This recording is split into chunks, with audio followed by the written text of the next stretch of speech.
Hi, I'm Brad Wenstrup. I represent Ohio's 2nd District. Why don't you come on in?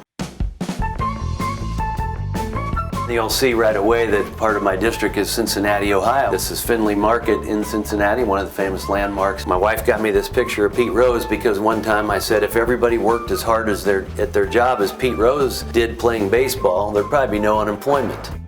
This is a painting that I bought when I served in Iraq. We had interpreters for us that would bring in local artists' artwork and we could purchase it for them, and so this is one of the ones that I purchased. My degrees, so when people do come in, they know that I have some level of education. This picture is extremely meaningful to me, and it came from a friend of mine who was also a surgeon in Iraq and Afghanistan, and it's a soldier and a Marine that have both been wounded and they're clutching each other's hands as they're being triaged. The jelly beans, kind of a Ronald Reagan thing. Plaque that named me Italian Man of the Year. You wouldn't think with a name like Wenstrup that I'd be the Italian Man of the Year. My mother's name is Carletti. This is a poem and a prayer that has meant a lot to me, and it's entitled Anyway. Basically says, the good you do today, people will often forget tomorrow, but do good anyway.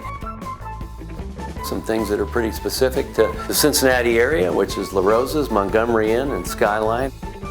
And of course, I have a picture of my wedding with my wife and I. We've been married about 3.5 years. When I go out and talk to high schools and they ask me all these deep questions about Congress and everything else, invariably somebody brings up at the end Skyline or Gold Star. And it seems that Skyline is the more popular amongst most of the high schools that I go to. It was our 4th date when I said I may run for Congress, and she told me I was on board. She was on board, and as a result, I got a 5th date.